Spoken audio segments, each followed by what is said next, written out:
Printer can print up to 10 lines per second. Welcome home, Columbia. Beautiful, beautiful. This printer can print up to 10 lines per second. This printer can print up to 10 lines per second.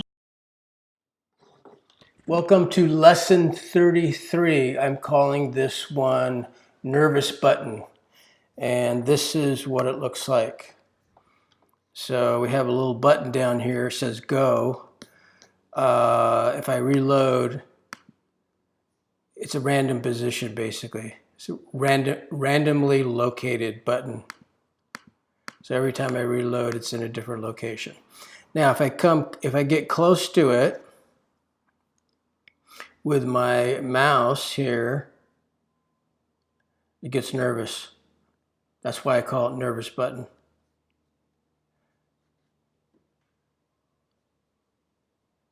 Okay, if I click it, it changes location. Still nervous though. Okay, so you get the idea. Now, is this a practical piece of code you'll use? Maybe not, but it's fun.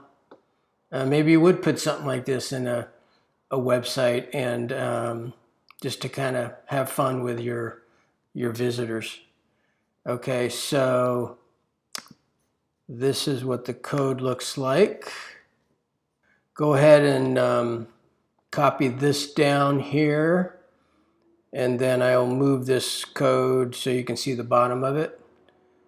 The CSS, as you probably already know, is very important, especially this position absolute, critical. Otherwise, the whole program will not work without position absolute. So copy that down, and then I'll move the code so you can see the bottom. Okay, so here's the bottom. I've got a couple functions down at the bottom that are not filled out yet, but that's just to remind us that we have to write those functions. So go ahead and copy that down, and we'll get started writing those functions. Okay, so let's write the display function. So display is basically going to set the position of the button.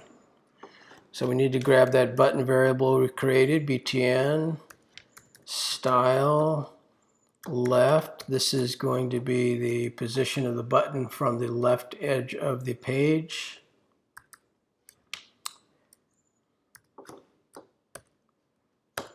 Left start position, I'll explain that in a second. I hope you remember your random number stuff. Math floor, math random, and we're going to multiply that times left direction. And then we're going to add that to pixels, because without the pixels, it just won't work. And I guess that needs to be wider. Okay. So let me write the next line, and then I will explain what this is. I'm going to copy and paste that and change this to top. So this is the position from the top of the web page.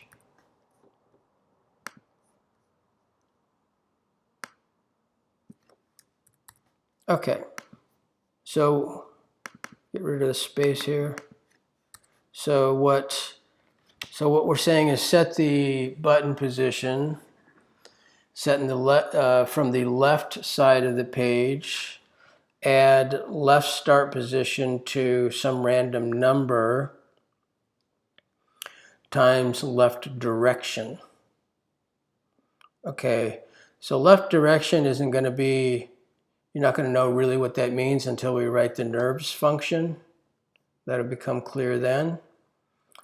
But what we're really saying is start with left start position, which we generated in the random position up here. then add some number to it.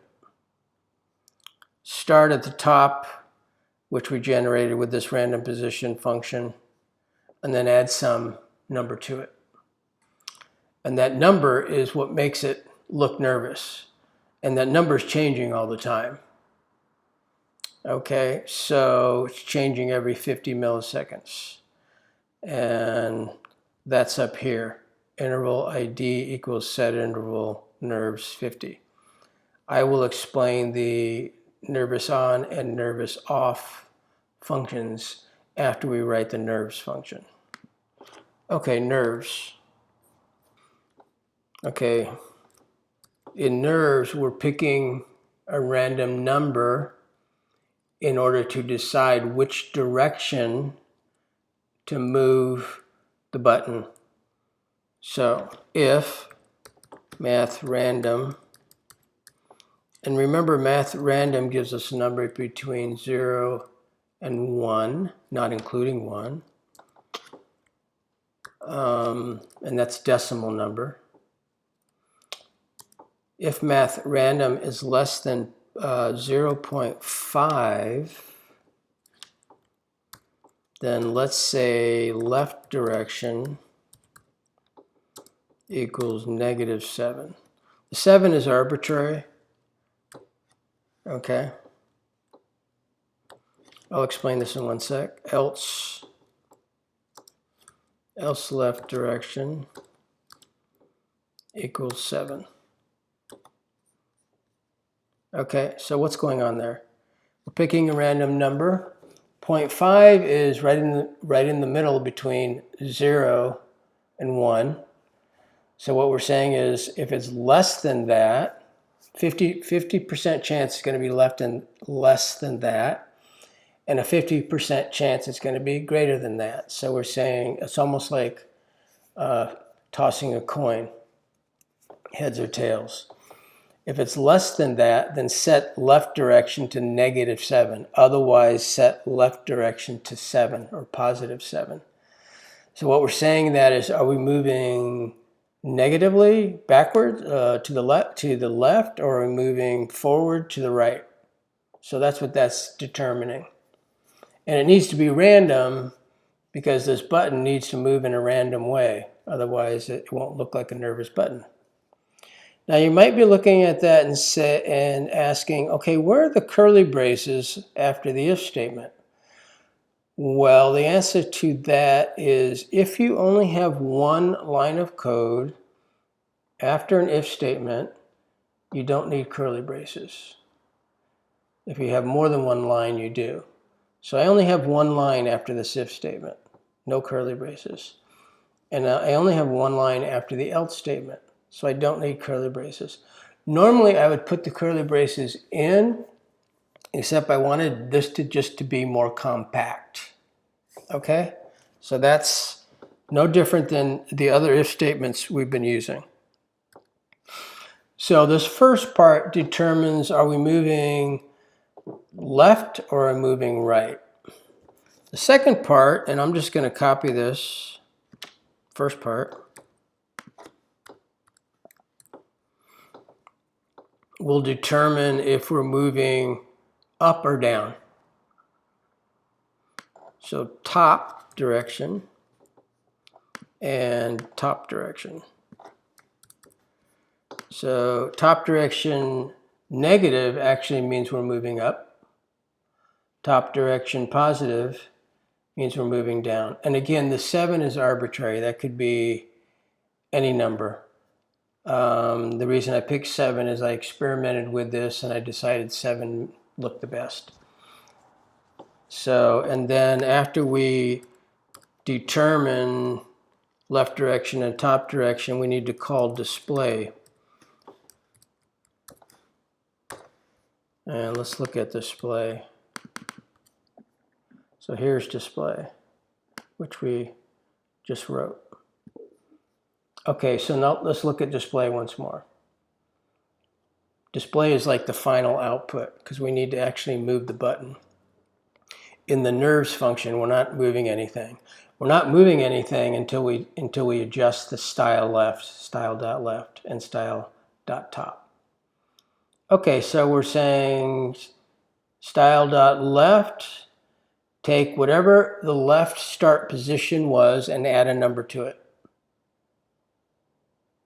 And take whatever the left style top was and add a number, top start position was and add a number to it, or subtract a number. Okay, so that's all we're doing there.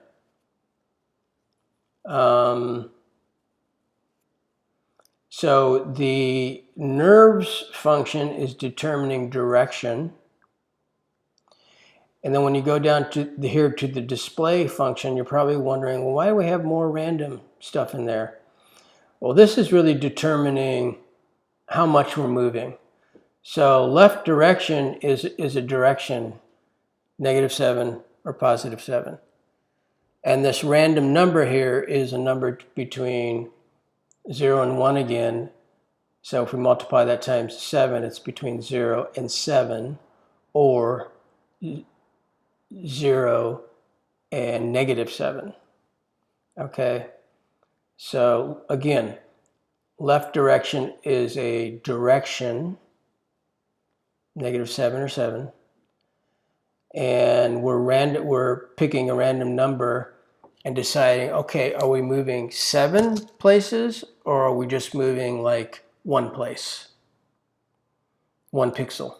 We're moving 1 pixel, 2 pixels, 3 pixels, 4 pixels, 5 pixels, 6 or 7, or are we moving -1, -2, -3? You get that? So that's what that's doing there. So again, a lot of brain power to kind of understand this. I totally get it. Let's go up to a few things I did not explain. So the button has some event listeners. We're listening for a mouse over and a mouse out. And we're calling 2 different functions depending on if the mouse is over the button or if I've moved out. In other words, I used to be on it, now I'm out of it. So what's happening? If the mouse is over the button, then nervous is on. If the mouse was over the button but moves out, then nervous is off. Okay, so how do those functions look? How do they work? Nervous on. So let me explain set interval. You remember set timeout. Set timeout basically pauses, waits a certain amount of time, and then runs whatever function you give it. Set interval, and that only happens once. Set timeout only happens once unless you're looping it, calling the same function and looping it, which we've been doing a lot. And set interval automatically runs whatever time you give it in a cycle. In other words, let me explain that. Set interval nerves 50 is saying every 50 milliseconds, run the function nerves. Not once, but just keep running it. Keep running it. So that's set interval, just keep running it. The reason we have something called interval ID is because we need a way to turn off set interval. And this is the way JavaScript does it. It's kind of weird, I think, but this is the way it's done. Interval ID equals set interval. So when we want to stop the interval, we do something called clear interval. And we give it the ID of that interval. So that's what's happening in nervous off. We're on the button, we come off the button, that's mouse out. It runs nervous off, which says clear interval ID. So that basically takes that set interval function and stops it. Okay, kind of awkward code, I think. Took me a little while to get used to it, but that's how it's done. Okay, and then random position is pretty straightforward. It's just taking, let's read it from right to left. It's taking it's determining what's the window inner width. And by the way, that changes. Let me show you. So here's our page. As I expand this, the window inner width changes. So we want to account for that in our code. See how that went all the way to the edge here? Let's reload it. There, it's almost in the middle. Okay, so if I go shrink this down to minimal, see, it knows not to go beyond that width. So that's key, that we tell the code what is the window inner width, because that could change while someone's running the page, right? They could open the page and then change the width. So our code is accounting for that possibility. So whatever that width is, let's say it's 500, then multiply this random number between 0 and 1 times 500. So that means left start position will be between 0 and 500. Pretty basic. Anywhere in there though, right? Same with the top start position, and that depends on what the height is. The height is typically shorter. It's a less of a number than the width. Meaning usually we have a wider page than we have the height of the page. And after we determine the start positions, left start and top start, then we run display. Because we've changed left start position and top start position, we have to account for it by actually setting the button position. So display does the actual setting of the position and displays it on the screen. The random position just sets the number, but it's not going to change the location of the button until we call display. Lot to digest there, I know. Just as a reminder, when I was first learning how to code for at least the first maybe year or two, I used to print out my code, because I used to go and have coffee and read books, and then I'd read my code. And I really studied it to figure out how it worked. And that's how I learned how to code, by just really studying it, staring at it until I knew how it worked. And so I understand if you look at this and you go, oh, I really don't quite get that. But if you stare at it long enough, you'll get it. I mean, if you want to get it, you'll get it. Okay, so how would I change this? Well, you could change the colors. One thing I would do probably is down here in the nerves function, where we have left direction equals -7 or 7. Instead of the 7, I would use a variable there. That way, instead of changing 4 numbers, if you want to change the variable, you just change 1 number. So you might call that nerves level or nervousness level or something like that, because that's really the maximum amount the button's going to move, 7 pixels or -7 pixels. That's the maximum it's going to move. Maybe you want it to move 20 pixels. So I would use a variable there. Anything else here? There's not a lot of things to play with here. Obviously, you can play with colors and maybe the styling on the button itself, make the button more interesting looking. That would be cool. Okay, so thanks for joining me in lesson 33, and I'll see you in lesson 34.